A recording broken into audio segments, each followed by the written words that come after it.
बड़ी खबर आपको बता दें, रूस की एयरफोर्स ने यूक्रेन में एयर स्ट्राइक की है। रूस की वायुसेना ने इस अटैक को Su-25 से अंजाम दिया है।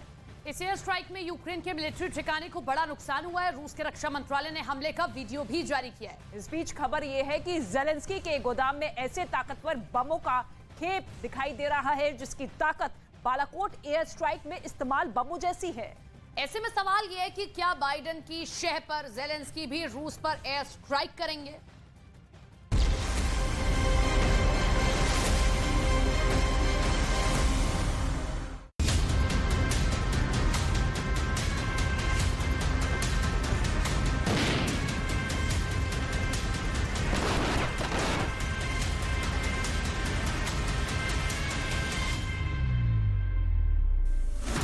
यूक्रेन पहुंची बालाकोट जैसे विध्वंसक बमों की खेप।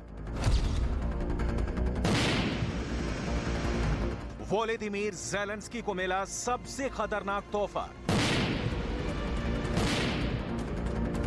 क्या अब ज़ेलेंस्की को जो बाइडेन डेंजरस F-16 भी देंगे?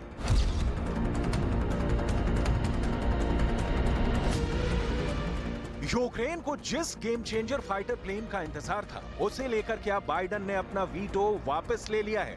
इसे लेकर अमेरिका से एक बहुत बड़ी खबर आई है। वो खबर आपको बस थोड़ी देर में दिखाएंगे। अभी ज़ेलेंस्की को बाइडेन से मिले सबसे मारक बम की वो एक्सक्लूसिव खबर, जिसकी चर्चा पूरी दुनिया में हो रही है।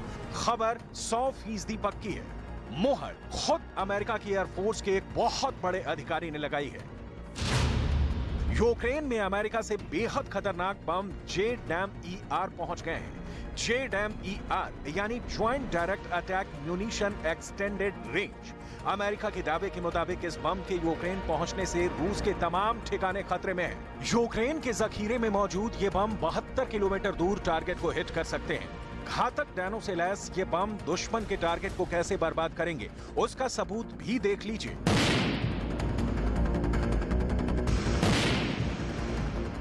यूक्रेन को अमेरिका से कितनी तादाद में ये बम मिले हैं, इसकी जानकारी तो सामने नहीं आई है, लेकिन JDAM-ER बम ज़ेलेंस्की के गोदाम में मौजूद है। और खबर तो यहां तक है कि यूक्रेन की आर्मी ने रूस के खिलाफ इसे आजमाया भी है।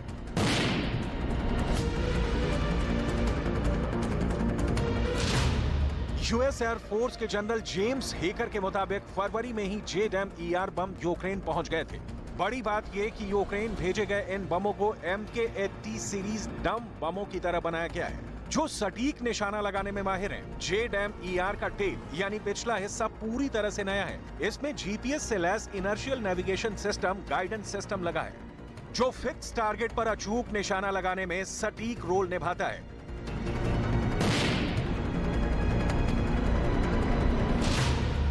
JDAM बमों के कई वेरिएशन है। पहला टाइप 500 पाउंड यानी करीब 227 किलोग्राम, दूसरा टाइप 500 पाउंड यानी 454 किलोग्राम और तीसरा टाइप 2000 पाउंड यानी 908 किलोग्राम।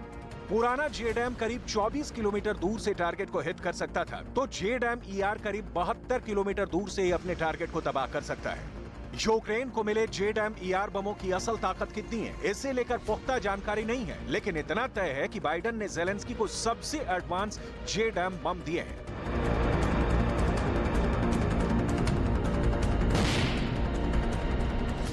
इस बम के इस्तेमाल पर फिलहाल यूक्रेन चुप है, lekin इतना इशारा जरूर किया है कि उसके पास भी रूस के घातक बमों का तोड़ मौजूद है।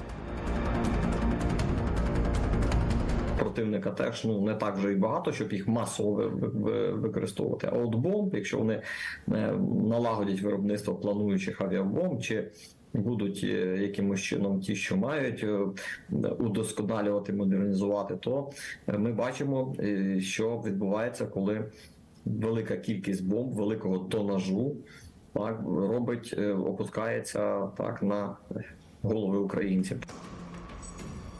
सोशल मीडिया में ऐसी कई तस्वीरें और वीडियो वायरल हैं जिनके जरिए यूक्रेन की तरफ से रूस के खिलाफ इस खतरनाक बम के इस्तेमाल के दावे किए जा रहे हैं, लेकिन ये नहीं पता चल रहा कि इस बम को गिराने का जरिया क्या है। कयास इस बात के लगाए जा रहे हैं कि अमेरिका ने यूक्रेनी एयरफोर्स के MiG-29 और Su-27 लड़ाकू विमानों को JDAM-ER बमों से लैस किया है। इसके पहले अमेरिका ने सोवियत जमाने के इन दोनों फाइटर प्लेन को high speed anti radiation missile HARMS से लैस किया था। इतना तय है कि यूक्रेन को अमेरिका से बड़ी तादाद में तो ये बम नहीं मिले हैं, लेकिन ये जितने भी हैं वो व्लादिमीर पुतिन की सेना में दहशत पैदा करने वाले जरूर हैं, क्योंकि दावे के मुताबिक इस बम को किसी भी एयरक्राफ्ट से किसी भी मौसम में दुश्मन पर गिराया जा सकता है। अमेरिकी एयरफोर्स के मुताबिक हाइमर्स और MLRS की सप्लाई के बाद यूक्रेन को JDAM-ER के तौर पर सबसे नया गिफ्ट दिया गया है। हाइमर्स और MLRS के तौर पर यूक्रेन के पास सबसे ज्यादा दूरी तक सटीक निशाना लगाने वाले हथियार थे, लेकिन इनकी अधिकतम रेंज भी 69 किलोमीटर थी, जो सिर्फ 90 किलोग्राम के हथियार के साथ अटैक करने की ताकत रखते हैं, जबकि JDAM-ER का 2000 पाउंड वर्जन हाइमर्स और MLRS से कहीं ज्यादा विध्वंसक क्षमता रखता है। दावे के मुताबिक यूक्रेन की नजर रूस के पुलों, बड़ी इमारतों, एयर डिफेंस सिस्टम और मजबूत किलों को इन बमों से निशाना बनाने की है। ज़ेलेंस्की लंबे वक्त से अमेरिका समेत अपने 54 मददगार देशों से लंबी दूरी के हथियारों की डिमांड करते आ रहे हैं। टैंकों के बाद उनकी सबसे बड़ी मांग F-16 जैसे फाइटर जेट की रही है, लेकिन जो बाइडेन है कि इसे देने से साफ इनकार करते रहे हैं। We know the Germans are now sending tanks in after the U.S. said it would send Abrams tanks as well. But we know President Zelensky continues to say what he really needs are F-16s. Will you send F-16s? Look, we're sending him what our seasoned military thinks he needs now. He needs tanks, he needs artillery, he needs air defense, including another HIMARS. There's things he needs now that we're sending him to put him in a position to be able to make gains this spring and this summer going into the fall. You don't think he needs F-16s now? No, he doesn't need F-16s now. इस बीच अब बहुत बड़ी breaking news America से आई है, जिसके मुताबिक Ukraine को F-16 देने पर बाइडेन का रुख बदलने वाला है। इसे लेकर अमेरिका में सीक्रेट प्लानिंग को अंजाम भी दिया जा रहा है। दावे के मुताबिक यूक्रेन के कुछ चुनिंदा पायलट F-16 उड़ाने की ट्रेनिंग लेने अमेरिका पहुंच चुके हैं। ऐसे में सवाल यह है कि क्या अमेरिका का F-16 भी यूक्रेन पहुंचने वाला है?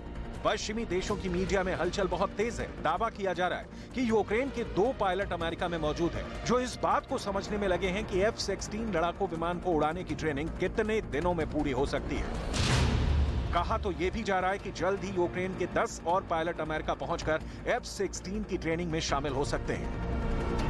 यह खबर ब्रिटेन के प्रधानमंत्री ऋषि सुनक के उस ऐलान के बाद सामने आई है, जिसमें उन्होंने यूक्रेन के पायलटों को रॉयल एयरफोर्स फाइटर प्लेनों की ट्रेनिंग देने का वादा किया है।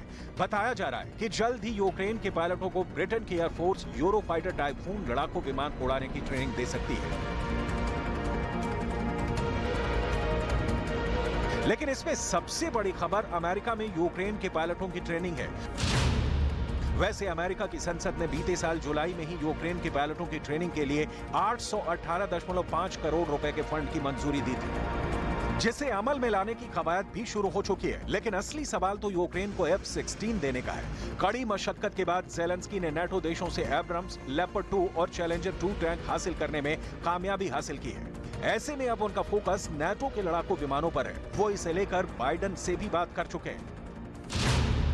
रूस से मुकाबले के लिए ज़ेलेंस्की को स्वीडन का ग्रिपेन, ब्रिटेन का यूरोफाइटर टाइफून, जर्मनी का टॉर्नेडो S, फ्रांस का मिराज 2000, राफेल और अमेरिका का F-16 चाहिए।